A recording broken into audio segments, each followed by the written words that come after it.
Começar aqui, tá bom? Vamos lá, começando o nosso querido webinar de IA generativa. Me apresentando, eu sou Alberto Cardoso, sou arquiteto de soluções aqui na Databricks, trabalho aqui há um tempinho já, uns 2 anos, quase 3 anos, né? Você vê, eu gosto de música, sou baiano e vai ser um prazer aqui estar com vocês nessa horinha. E aqui apresento para eu estou na Zona Norte, ela está na Zona Sul, então tá para baixo. Lívia Moraes, nossa arquiteta de solução. Fala aí, Livinha. Bom dia, pessoal. Bom, sou a Lívia Moraes, faço parte do time de arquitetos e soluções aqui da Databricks. Vou completar aí mais ou menos 2 anos né, que eu estou aqui como arquiteta na Databricks. Bom, para quem me conhece, né, eu gosto muito de esporte, né, de corrida, de bike, né, dança clássica também, enfim, só um contexto aqui um pouquinho fora desse âmbito de trabalho. E é um prazer estar aqui com vocês hoje. Vou contar uma história, Livinha, rapidamente. A gente estava numa lanchonete, a gente viajou na empresa. Aí, tipo, pô, todo mundo comendo hambúrguer e batata frita, ela pediu uma saladinha. Então, assim, mostrou aquele compromisso com o esporte de um jeito que eu não consigo ter. E eu acho que não terei. Mas vamos lá, vamos começar aqui. Alguns pontos importantes. Estamos gravando e vamos enviar depois para vocês o vídeo disso, tá bom? Outro ponto, se vocês acharem interessante, eu estou vendo aqui basicamente só a minha tela de projeção. Então peço a gentileza que vou ter um botãozinho reação, se puderem dar um like aí, só para eu ver como é que se está reagindo aqui as coisas. Eu não sei se o botão de reação tá funcionando. Se não tiver, a gente depois vê direitinho, tá? Que eu vejo o pessoal levantando a mão. Pessoal, vocês me escutam? Sim. Tá. Deu uma travada, acho que aqui. Tá funcionando, tá? A reação, tá, Alberto? Tô vendo aqui, tá Eu tô vendo a mão tudo do pessoal certinho aqui. levantando, mas geralmente levanta um legalzinho subindo, então eu acho que não tá, os botões de reação não estão funcionando, tá? Tá aparecendo aqui, tá? Na minha tela. Tá aparecendo os legalzinhos subindo aí? Tá os legalzinho, tudo legalzinho, um monte de emoji aqui, cara. Então talvez seja na minha que não esteja. Mas tudo bem. Então, e aqui, ó, pessoal, outro ponto importante é o Q&A, tá? Então, vou pedir a enorme gentileza. Temos aqui o Tarcís, da Databricks, temos a Aninha e o Caio, eles são meus queridos colegas aqui, e eles vão me ajudar e a Livinha a responder perguntas. Então, eu vou pedir que vocês marquem somente as perguntas no Q&A, tá?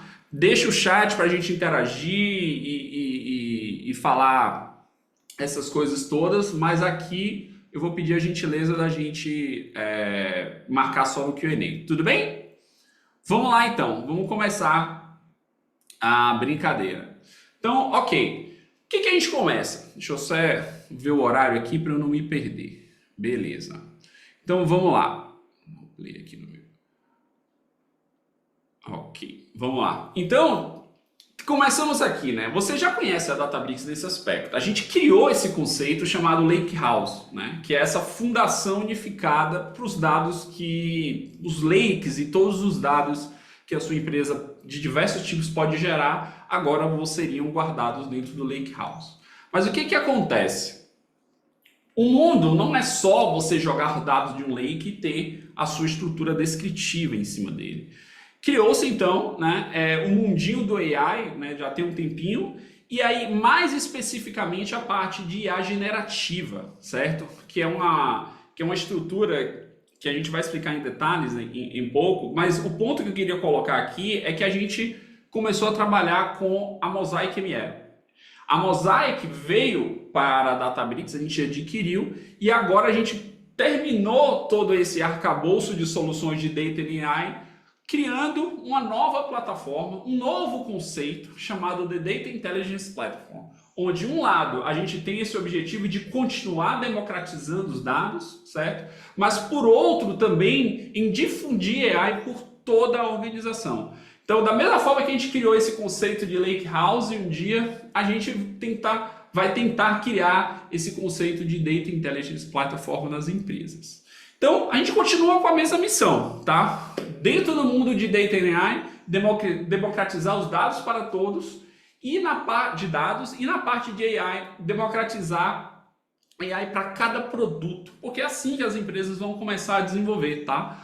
Ela vai pegar um produto em específico, vai evoluir ele, talvez numa visão mais exploratória no começo, mas a ideia é que esse produto, seja interno, seja externo, ou o que for, ele seja embebido na parte de inteligência artificial. Tá? Então, aqui voltando à parte do Data Intelligence Platform, esse daqui é o nosso desenhozinho básico que a gente tem e eu queria explicar aqui para vocês. Temos aqui a parte do Open Data Lake. Então, como vocês sabem, a Databricks é uma plataforma de Data and AI, funciona nas três grandes clouds, e o dado ele sempre reside no local do cliente. Então, o seu Data Lake, o seu Object Storage da sua nuvem, seja um Google GCS, um AWS da Microsoft, um S3 da AWS, o dado é seu, o dado está lá e ele é aberto e acessível e o dado ele é versátil. Dentro daqueles grandes Vs, a variabilidade é qualquer dado, logs, textos, áudios, vídeos, imagens, tá? Diante disso, só que o que acontecia? Quando você joga tudo dentro de um mesmo local, você precisa de alguma forma de unificar padronizar esse consumo desses dados e ainda dar performance. Então, criou-se o Delta Lake, que é uma forma é como se você tivesse tabelinhas de banco de dados em cima dos seus dados em storage, tá? E aí você consegue fazer select, fazer deletes, facilita muito, muito a vida dos engenheiros de dados do que ficar gerenciando arquivo na mão. Só que isso não é suficiente somente, você precisa ter a governança. Por quê? Como é que um cientista de dados vai buscar uma tabela? Como é que um engenheiro de dados vai fazer um ETL? Como é que outra pessoa vai trazer encontrar um dado assim? Então aqui temos o Unity Catalog. O que é o Unity Catalog? É a nossa ferramenta de governança, ela é pervasiva e não é somente de dados. Ela é de arquivos, de modelos, tem um monte de coisas que você governa e dá acesso através do Unity Catalog. E aí, a gente trabalha em algumas dimensões aqui, né? Essas duas dimensões do meio são mais relacionadas à engenharia. Temos a dimensão aqui que a gente chama de SQL, de Data Warehousing, que é para um consumo, como se fosse um Data Warehousing mesmo. E esse é o foco que a gente vai trabalhar hoje, tá? E por que o Data Intelligence Platform? Porque pouco a pouco, da mesma forma que o software começou a dominar o mundo em termos de aplicar software nos lugares, por exemplo, sei lá, uns 50 anos atrás, ninguém imaginava um sistema para gerir RH com software, né? Era tudo meio que na mão. E aí começou-se então a ter software em tudo que é lugar. Da mesma forma que teve energia elétrica, barateou e disseminou pelo mundo, software é a mesma coisa, e a gente acredita que diante desse marco do GenAI isso também vai acontecer, tá bom? Então, avançando aqui, antes da gente começar, eu queria colocar, como eu vi gente também de vários lugares aí,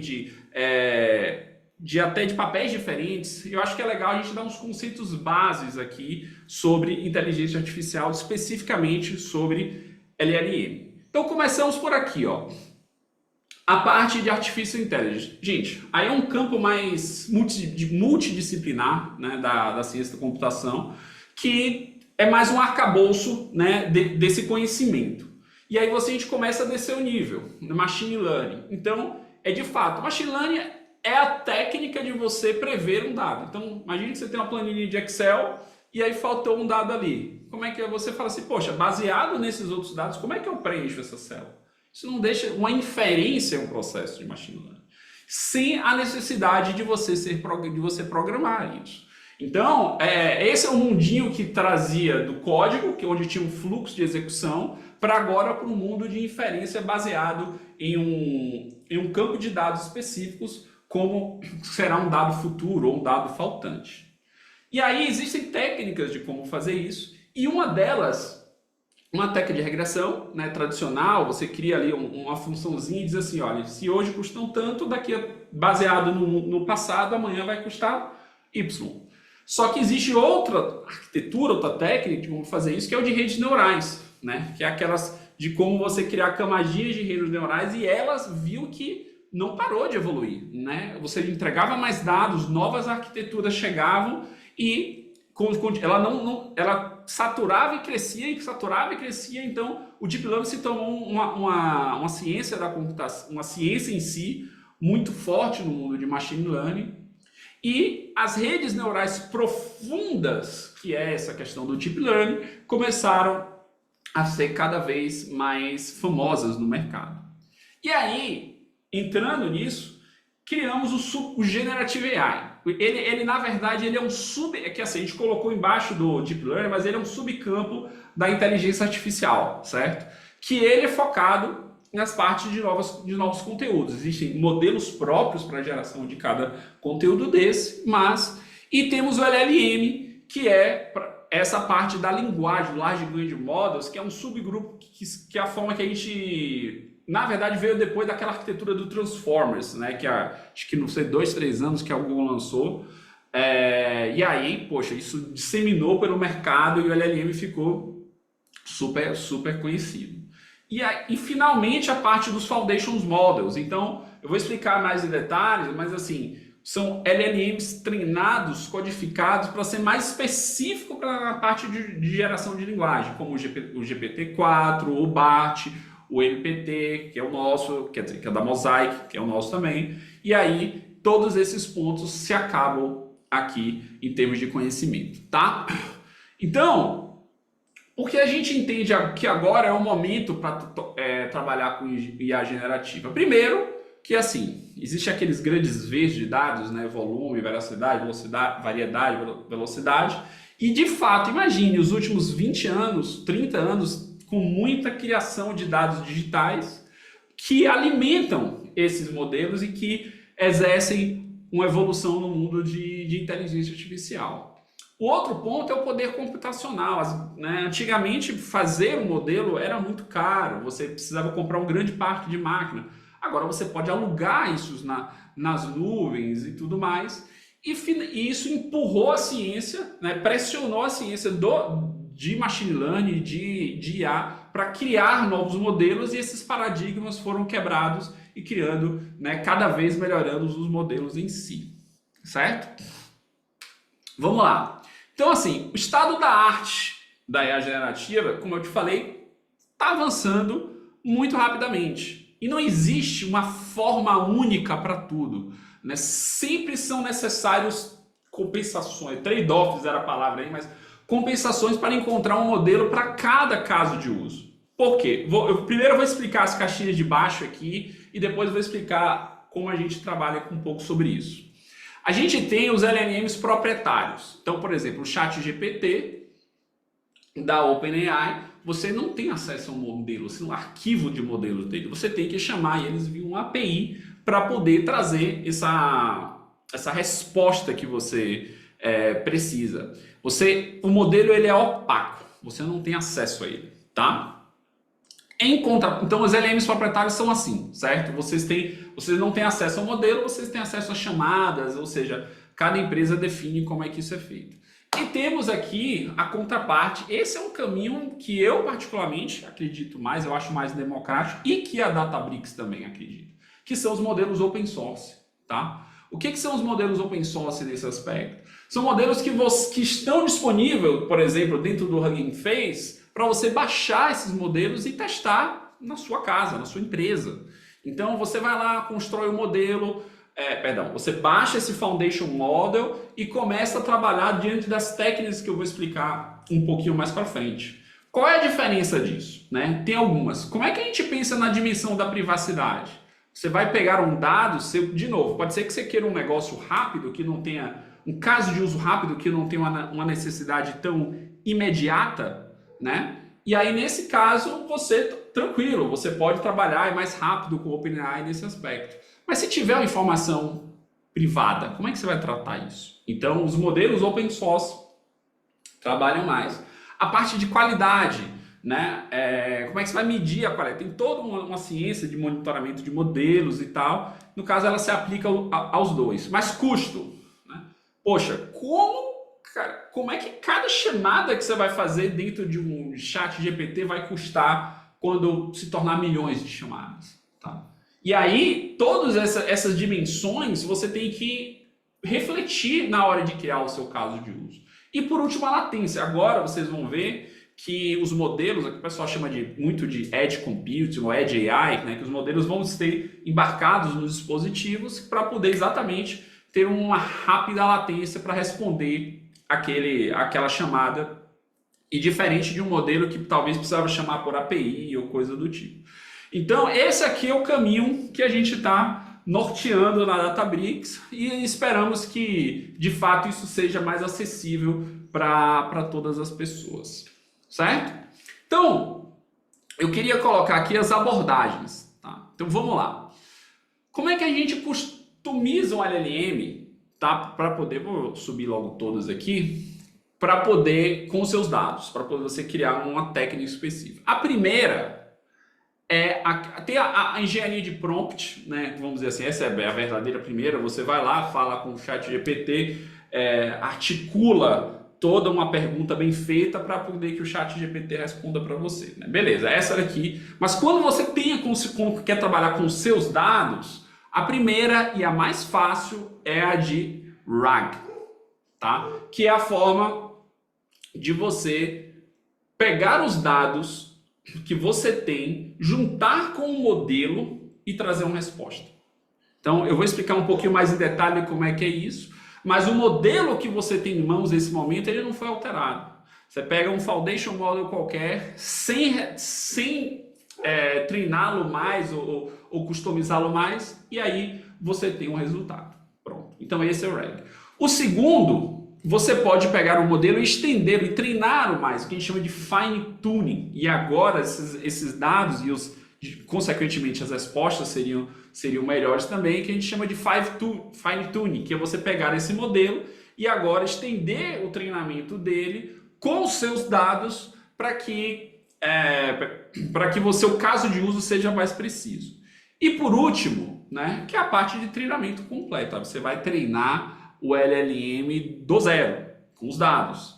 E aí você pode imaginar aqui, né, o custo que isso vai ter, entendeu? Quem acha que qual o mais custoso, qual o mais caro dessa brincadeira? Você pegar um modelo que você praticamente não treina, só ajusta uma arquitetura, ou que você treine.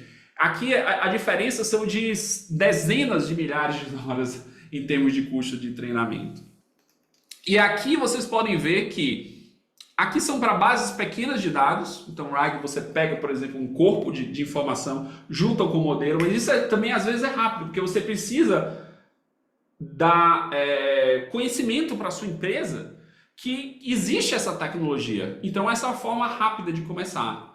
E aqui a parte, na fine tuning, da parte que você vai usar médias grandes de base, até para poder, porque você está estendendo esse treinamento. E por último, a parte do pre-train, que você precisa de uma boa quantidade de dados, com qualidade e de um dinheirinho para treinar. E aí, aqui a diferença fica assim. Aqui fica no modo as is. Você pode, gente, se vocês olharem aqui a demo da Livinha, você pega o modelo, puxa do Hugging Face, coloca a sua estrutura dentro de um vector search e já começa a ter respostas em relação a isso. Aqui não. Aqui você vai precisar de model training. Isso quer dizer o quê? Esse model training precisa de especialistas, precisa de pessoas e assim por diante, tá? E alguns casos de aplicação, tá? Observe, essa aqui isso a gente chama de verticais aqui, chama de indústrias também. E eu vou falar alguns casos de uso por indústria aqui, depois com mais detalhes. Por exemplo, a casa de uso da financeira, a de saúde, comunicação, telecomunicação aqui na verdade, varejo e manufatura.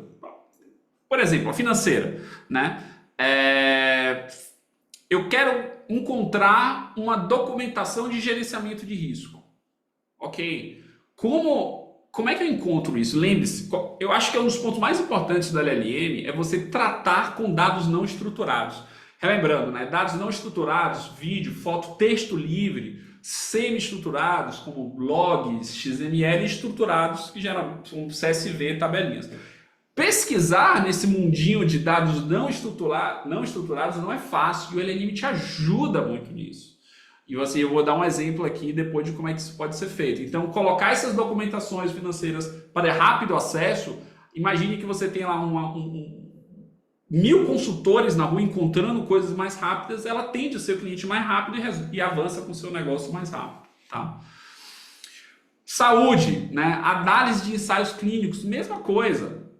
Você tem um monte de dados não estruturados. Poxa, como é que eu refaço um resumo disso daqui para mim? Busque essas informações. Onde é que está? Para você ter uma ideia, aqui na Databricks, antigamente tinha aquela busca para você encontrar os seus interna da empresa. E aqui a gente tem um LLM que faz isso. Eu falo em inglês o que ele precisa em texto, ele vai lá e responde em todo o conteúdo, e são vários conteúdos. Aqui a gente tem Slack, a gente tem páginas wikis internas, né, vamos dizer assim. Tem um monte de informação que ele vai lá e busca tudo, de forma não estruturada. Telco, né, telecomunicação, suporte ao cliente. Você vai ligar para o Vivo e tudo mais, você pode ter uma boa camada inicial aqui de informação para atender o cliente, tá? Varejo, essa do varejo vai ser legal, você pode ter geração de imagem, você pode buscar, e eu falo assim, porque mais chato do que às vezes receber uma propaganda é receber uma propaganda que você nem gosta. Então, quando você começa a personalizar essas informações, e com o LLM a gente vai mostrar um pouco como é que isso funciona, fica pelo menos mais interessante interagir com a marca. E a última, manufatura, né? Análise preditiva, gerência de mudanças, e a conversacional com cockpit, que é aquelas áreas de operação e assim por diante. Então vamos lá. Aqui é um primeiro caso de uso. Deixa eu ver como é que está meu tempo aqui. Eu tenho mais 3 minutinhos, né, Livinha? Se você quiser aí... Ou eu já passei? Não, tem mais 3 minutinhos. Pode concluir. Muito bem. Então, vamos lá. Casos de uso de negócio com LLM. Primeiro, engajamento do usuário, certo? Então, a gente vai entrar aqui no que a gente chama de personalização e segmentação do cliente. Primeiro, vamos lá. Você tem uma grande base de informação. Como é que eu separo? Como é que eu divido esses clientes? Né? Não é fácil você definir essas personas que chamam, né? Análise de feedback. Então, poxa, você tem lá um monte de Twitter. Como é que eu analiso, análise de sentimento, sobre a visão média do que os clientes pensam de mim? E os famosos assistentes virtuais que vocês já conhecem. Mas deixa eu dar um exemplo interessante aqui. Você tem essa da área de marketing, eu quero saber assim, quais são... vamos lá, você é da área de marketing, não, de call center, e aí tem os logs, tem todos os áudios de todas as suas conversas. Suas não, né? Da marca. Né? Não converso tanto assim, apesar de parecer. E aí você pega esse áudio e transforma para inglês, para português, e aí você vai ter um corpo de dado não estruturado. Você trabalha isso com LLM e aí você pode fazer umas perguntas assim: quais são as 5 principais reclamações com os dados fornecidos que a gente deu aqui? E ele começa a entregar isso de uma forma muito organizada. Por exemplo, 25% estão falando na parte de entrega. Outros, qualidade do produto, capacidade de resposta e assim por diante. Então, isso é um negócio super factível, né, de ser feito. E casos de uso, geração de conteúdo, tá? E aqui você pode, alguém, né, vai vir aqui e pedir para criar um conteúdo específico para você que seja mais próximo de você. E aqui eu vou apresentar para vocês a ML, né, que é essa moça que dá para ver claramente que é criada por um GenAI. E aí o que a gente vai fazer? A gente vai criar uma persona, e vamos dizer que essa persona é você, por enquanto. Então, uma mulher com seus 30 anos, cabelo castanho, morando em Londres e tal. Eu vou mandar que tipo de marketing eu vou enviar para ela? Eu vou enviar um marketing personalizado, né? E aí você sabe que as áreas que a ML explora, né? Ela gosta de estar no parque, ela gosta de, pela região que ela mora, que tipo de de clima tem lá. E aí você pode gerar imagens específicas, claro, com as partes que tocam a necessidade da ML, para poder entregar uma personalização. Qual vocês acham que vai ser a taxa de conversão dela para esse tipo de compra de produto? Você recebe um casaco que você não gosta, ou você recebe um casaco que é uma cor que você gosta, no parque que você anda geralmente para ir para o trabalho na sua cidade? Então, esse tipo de informação pode ser criada para poder melhorar o que a gente chama de personalização de marketing e assim por diante. E para finalizar, depois, se vocês quiserem, vocês podem entrar aqui nesse QR Code. É só um videozinho, depois eu passo o link também, que é o caso da Chevron. O que eles fizeram? Eles fizeram um assistente virtual, eles pegaram... Imagina, Chevron é uma empresa de engenharia química ou de química que pegou muitos relatórios técnicos dos produtos técnicos difíceis dele e colocaram isso dentro de uma reg para poder os seus engenheiros, que muitos engenheiros, buscar isso rapidamente, né? Ou seja, era um chat para encontrar manuais. Isso foi muito importante dentro da velocidade de avanço dos projetos para os seus engenheiros, e esse é só um exemplo que a gente tem aqui, tá? Então, passei 1 minuto somente, e aí agora a gente vai entrar no caso de uso específico, na demonstração, que vai ser a queridíssima Lívia que vai colocar aqui. Fala aí, Livinha. Boa, obrigada, Alberto. Eu estava ansiosa aqui para começar. Bom, pessoal, antes da gente ir para a parte prática, só para trazer um contexto do que vai ser o nosso caso de uso, tá? Então, imagina que vocês, usuários da Databricks, né? Vocês, quando vão querer saber um pouco mais de alguma feature, algo específico da nossa plataforma, vocês precisam buscar a documentação, né? E dentro da documentação procurar exatamente aquilo que vocês estão buscando, aquela informação, né? Então, isso é algo que, ok, né? Desde que tenha a documentação, vocês encontram e tudo mais a resposta, mas seria muito interessante se a gente tivesse, por exemplo, um chatbot que pudesse interagir com vocês através de uma linguagem natural, né? E trazer a resposta muito mais ágil, né? Então, vocês ali entrarem com a pergunta específica, né? Qual que é a dúvida de vocês de uma feature, por exemplo, e aí esse chatbot, ele poder te responder, trazendo muito mais agilidade, respostas, vamos dizer assim, personalizadas, né? Pensando exatamente na sua pergunta. Então, para isso, né, dentro desse contexto de construir um chatbot humanizado, vamos chamar assim, né? Então, a gente pode usar a técnica que o Alberto comentou aqui, de RAG, né? Então, a gente vai combinar um modelo de LLM mais o RAG aqui para trazer esse contexto adicional e responder perguntas ali de uma forma muito mais interativa, muito mais personalizada e rápida, tá bom? Eu vou compartilhar minha tela para a gente ir direto para a nossa demo. Vou dar um share aqui. Acho que vocês estão vendo minha tela, certo? Se alguém puder me confirmar, Alberto, os meninos, por favor. Beleza, então. Show! Então, pessoal, dentro desse contexto que eu acabei de dar do nosso caso de uso, seria algo muito similar a isso aqui que a gente está vendo na tela, tá? Então, vocês poderem fazer perguntas, né, interagir aqui de algo específico da nossa plataforma, né? É lógico que aqui no nosso exemplo a gente está falando de Databricks, né? De um assistente aqui dentro do contexto de documentação Databricks.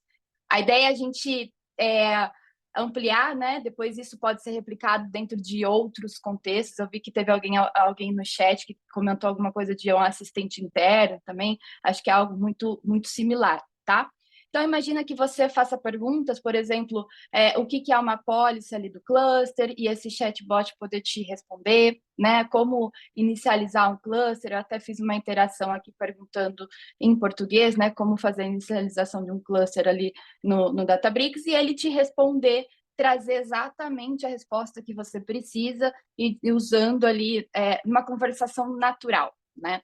Então, é mais ou menos isso que a gente quer chegar, né? E como que a gente chega nesse exemplo, né? Nesse chatbot, tá? Então, pessoal, eu não vou me aprofundar tanto nos detalhes do código, tá? Eu vou passar mais a ideia do que está sendo feito aqui. O que é super interessante é essa demonstração que a gente está mostrando aqui hoje, ela é baseada em uma demonstração que é pública e que vocês podem acessar através do DBDemos, tá? Eu vou pedir para o pessoal, o Alberto, por favor, se puder compartilhar o link, depois ele vai ser compartilhado via e-mail também, tá bom? Mas nesse link vocês vão poder acessar a versão completa dessa demonstração, tá? Tem algumas diferenças, mas lá tem até alguns passos adicionais super interessantes, tá bom? Então, como eu comentei, a gente, né, seguindo aquela curva de maturidade que o Alberto comentou ali das abordagens, diferentes abordagens que a gente tem, nessa demonstração a gente vai focar especificamente aqui no lag, tá? Que é você usar o LLM para fazer toda a conversação, mas a gente trazer um contexto adicional para que ele possa ser muito mais eficiente, muito mais acurado na resposta, tá? Para isso, se a gente pensar no fluxo que vai ser criado aqui na nossa demonstração, a gente vai dividir isso em duas etapas, tá? A primeira etapa é o que a gente está chamando de preparação de dados.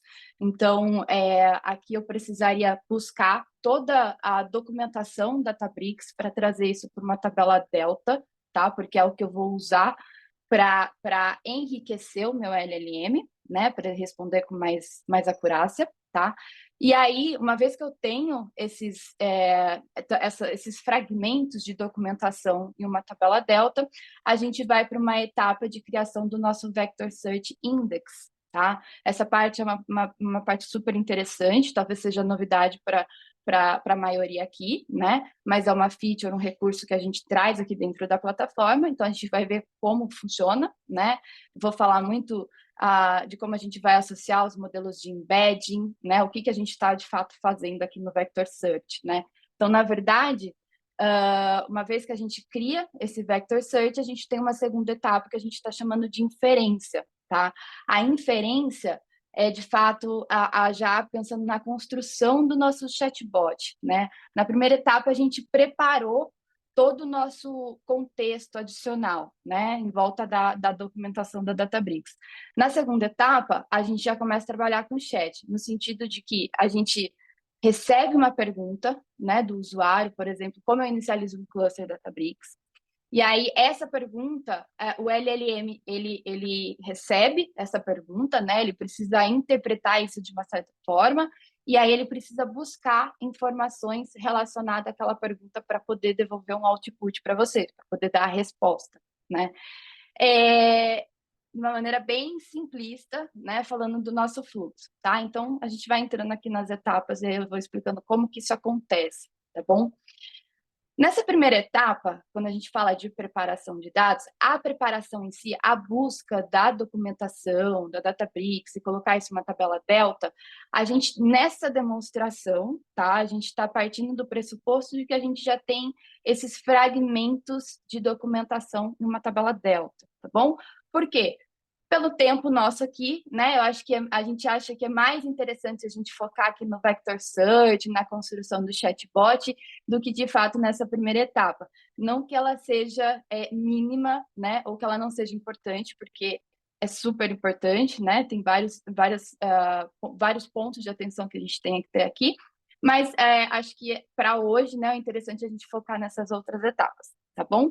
Então, se a gente observar, né, a nossa tabela delta, vai ser mais ou menos, né, a gente olhando essa célula, a gente tem 3 campos, tá? Onde eu tenho um ID, então, para cada fragmento da minha documentação Databricks, eu tenho um ID específico, tá bom? Esses fragmentos que estão sendo representados pela coluna Content, eles também vão ter a URL onde você pode encontrar aquele fragmento da documentação, tá? Então, tem o campo de URL, onde você consegue acessar aquele trecho, e o content, que é onde ele traz esses trechos de documentação, tá? Então, basicamente, é isso que a gente vai usar aqui como informação adicional para o nosso chatbot, tá? Se a gente olhar, aí eu já deixei aqui numa outra abinha para ser mais rápida, essa tabela delta, ela está, no meu exemplo, ela está dentro de um catálogo, tá? Que eu estou chamando de Livia Underline Catálogo, bem é bem intuitivo, né? Dentro de um esquema que eu chamo de default, e ela está aqui presente com o nome de Databricks Underline Documentation, tá bom? Então, se a gente olha aqui, por exemplo, uma sampledeira, é exatamente o que a gente estava vendo ali no notebook, né? Os 3 campos, né? O ID, a URL e o content, tá bom? E aí, o que acontece? A gente tem que ir para uma primeira etapa, né? Que seria, aqui já é a segunda, né? Que é trabalhar no nosso Vector Search Index, tá bom? O que o Vector Search Index ele faz, né?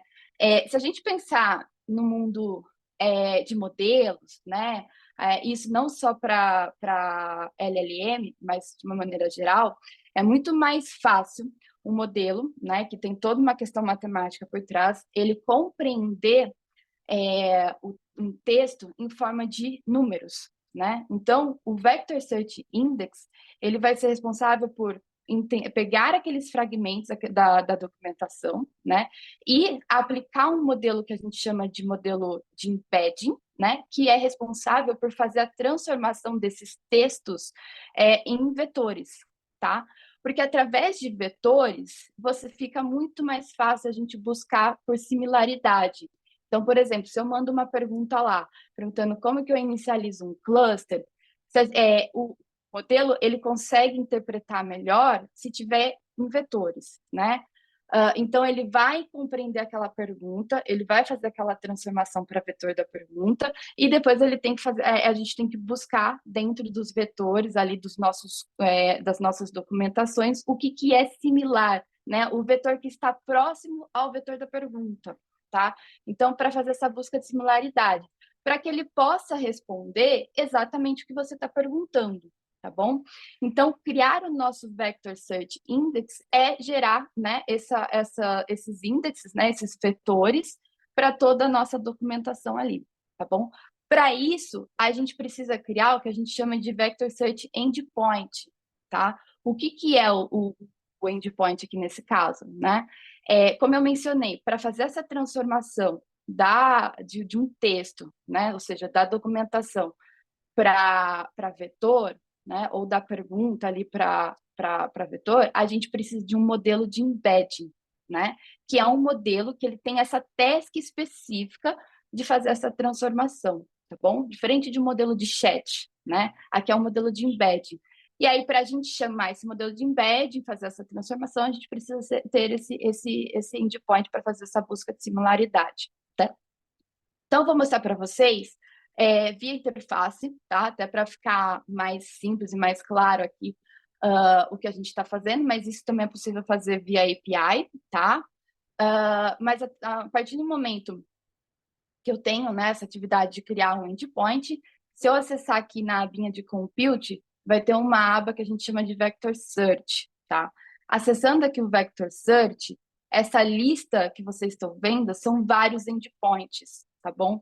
Para o mesmo endpoint, vocês podem ter vários Vector Search Index, tá? Então, várias indexações de várias tabelas delta aqui, tá bom? Então, você não precisa associar um endpoint a um único index. Se a gente, para criar, né, basta criar, clicar no botão de criar ali, né, do lado direito, e você dá um nome, por exemplo, para ele aqui, tá? E aí ele confirma.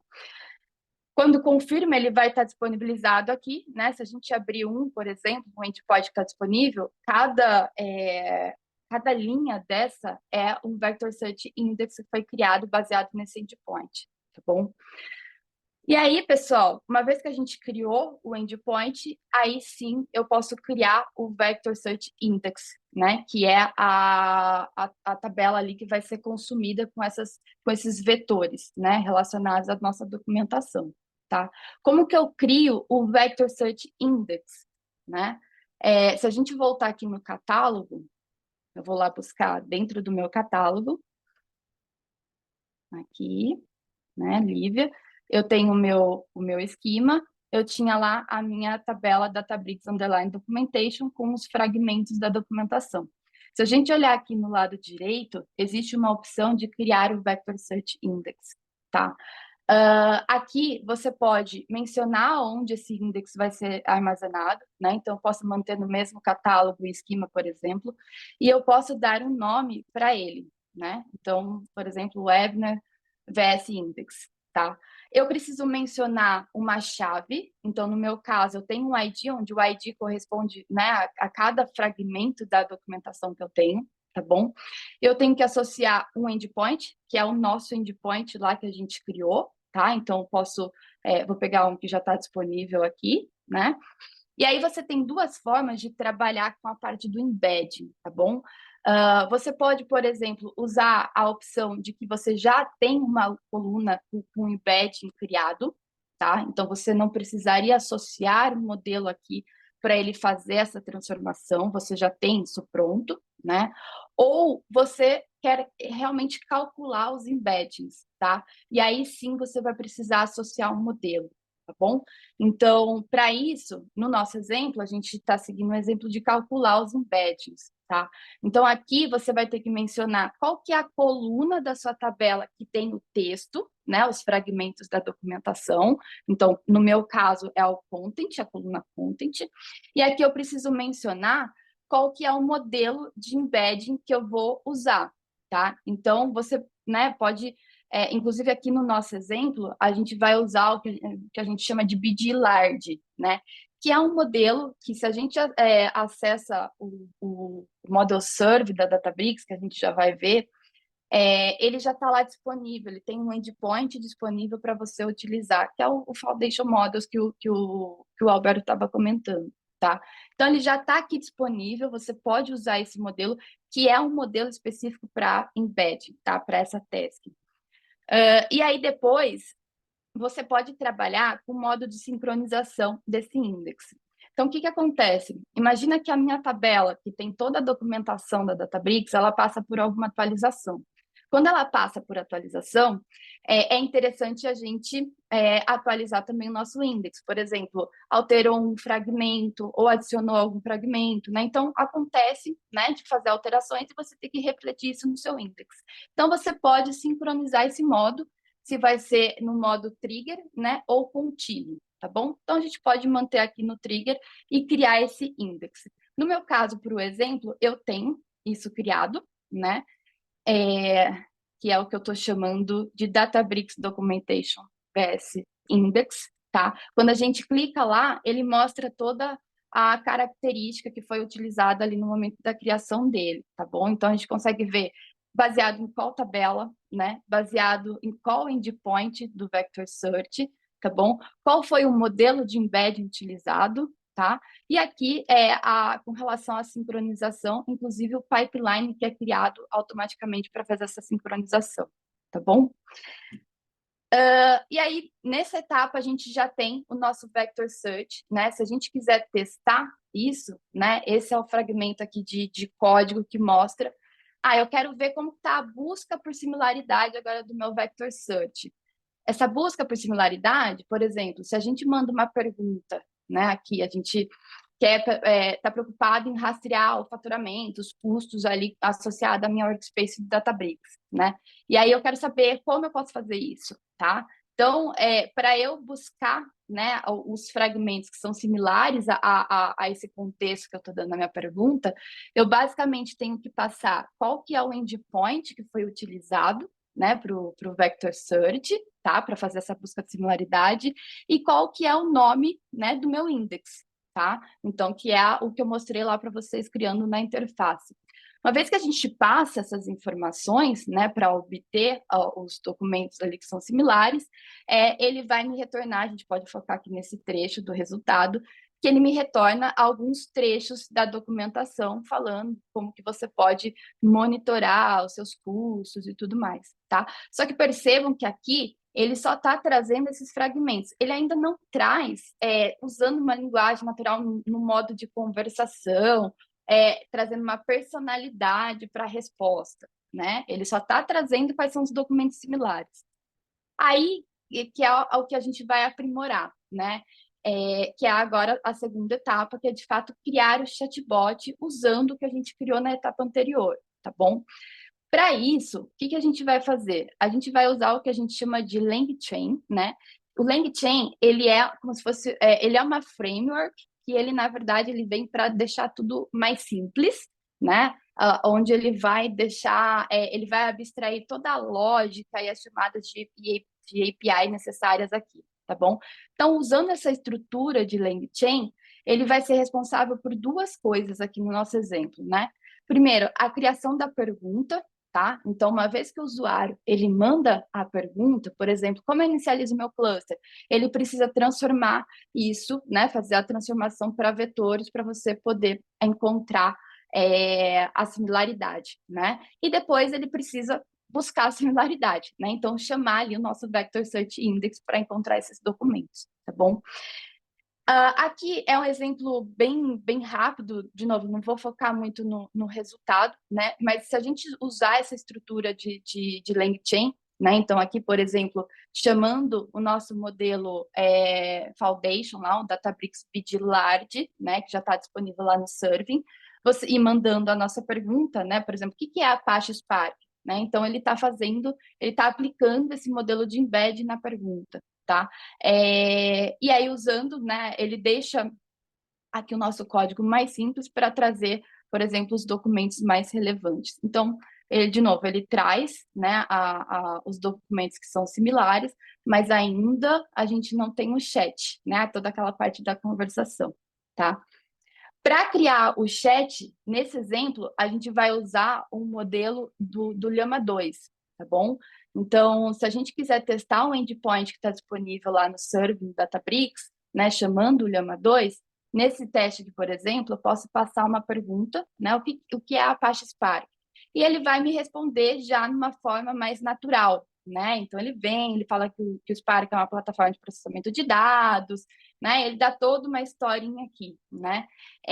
Só que aqui, quando ele está respondendo essa pergunta, por exemplo, ele está respondendo com base no que ele sabe já, né? Ele não tem nenhum contexto adicional aqui, por exemplo, da documentação da Databricks para responder, tá? Então, agora a gente vai juntar esse modelo, o Llama 2, com o que a gente construiu anteriormente, né? Para isso, eu vou criar eu vou começar a dar uma personalidade para o meu chatbot, tá? Então, eu preciso dizer como ele vai se comportar, né? O que ele precisa responder. Então, aqui eu vou dizer para ele, né, que ele é um assistente para os usuários do Databricks, que ele vai responder perguntas associadas à ciência de dados, engenharia de dados, Spark, API, enfim, né, vários contextos aqui que a gente consegue responder. E aí a gente fala que se tiver alguma pergunta que não seja relacionada né, com esse contexto, ele não precisa responder, se ele não souber, ele não precisa responder, enfim. Então, a gente dá algumas direções para o nosso chatbot, para ele criar a personalidade dele, né? E a gente menciona que se ele pode usar o contexto adicional, né, para responder a pergunta, que é o que a gente está passando aqui, tá bom? Então, a gente passa, né, esse contexto, passa o que a gente chama de template, que é a personalidade dele, e a gente passa a informação da pergunta, tá? Uma vez que a gente cria essa lógica, né, a gente pode testar. Então, se a gente mandar, por exemplo, a pergunta lá, onde eu estou preocupado em como rastrear o faturamento dos meus custos ali na Workspace, ele me responde, né? Antes a gente tinha feito essa pergunta, ele estava só trazendo os fragmentos, né? Aqui não, aqui ele já está sendo mais natural, porque a gente combinou o LLM com o RAG, tá? Então ele já responde que você pode rastrear a sua Workspace usando um portal, enfim, aí ele traz todo o passo a passo, que é algo muito mais amigável de fazer a leitura, né? O que é importante? Esse modelo, ele deve ser governado, né? E ele deve ser registrado para que vocês possam depois acessar, controlar acesso, ver toda a característica do experimento, né? Através do MLflow, tá? Então, aqui nesse trecho de código, a gente está realmente registrando esse modelo na nossa camada de governança, que é o que a gente chama de Unit Catalog, né? Onde você vai poder controlar o acesso desse modelo e também registrando todo o experimento ali no MLflow, tá? Se a gente olhar lá no meu catálogo, né, e no meu esquema, tem uma abinha de modelos. Esse modelo, ele está registrado, né, através daquele código, ele foi registrado aqui. Ele traz informação de versionamento, né? Você pode colocar tags e colocar informação de qual que é o status desse modelo, se ele está em produção ou não. E aí, aqui você pode pegar a informação também do experimento, né? Então, por exemplo, quero ver os artefatos desse modelo, você consegue acessar aqui, tá bom? E aí, pessoal, por último, é interessante a gente enviar, né, esse modelo criar um endpoint para a gente poder servir esse modelo, tá? O endpoint, a gente vem aqui nesse model serving, né? Os modelos que eu comentei lá, o Bidlard, o Llama 2, eles estão todos disponíveis aqui para vocês consultarem o endpoint, né? E para criar um endpoint para o seu chatbot, você, né, clicando lá, você dá um nome para ele, tá? Aqui você vai mencionar onde está esse seu modelo, então o meu modelo já está registrado no Unity Catalog, e aí eu posso buscar ele dentro do meu catálogo e esquema, tá? E criar aqui. O meu endpoint, por exemplo, ele está criado, né, para esse exemplo, e aí você pode, depois, conforme vai tendo as requisições e acompanhando todas as métricas das requisições, tá? Pessoal, passando brevemente, né, mas acho interessante compartilhar isso com vocês, como eu mencionei, isso já está disponível lá no DB Demos, que vocês podem acessar também, tá bom? Agora a gente vai ter, acho que um pouco mais rápido, mais uma sessão de Q&A, enquanto o Alberto busca alguma pergunta para responder aqui no ao vivo com vocês. A gente vai compartilhar com vocês um form, tá? Onde vocês podem, se vocês tiverem interesse em compartilhar qual é o caso de uso de vocês, que vocês estejam trabalhando, gostariam de trabalhar, vocês podem mencionar aqui. E se vocês quiserem a nossa ajuda, né, para entender como implementar, né, ter o nosso apoio ali e para trazer um pouco mais de detalhe, até outras features que não foram mencionadas aqui hoje, vocês podem, né, colocar o sim aqui para que a gente entre em contato com vocês. E é lógico, aí, para entrar em contato, a gente precisa da informação aqui do nome do e-mail corporativo de vocês, tá bom?